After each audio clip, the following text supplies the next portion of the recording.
programa mo. That's why you are blessed, because you are a blessing to a lot of people. Thank you, thank you.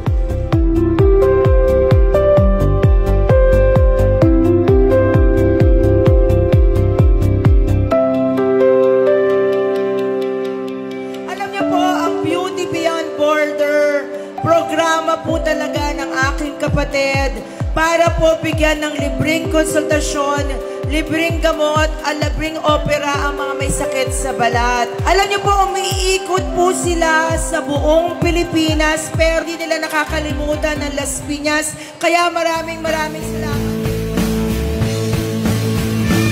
Barangay Pilar, magpalakpakan, may kasamang hiyawan!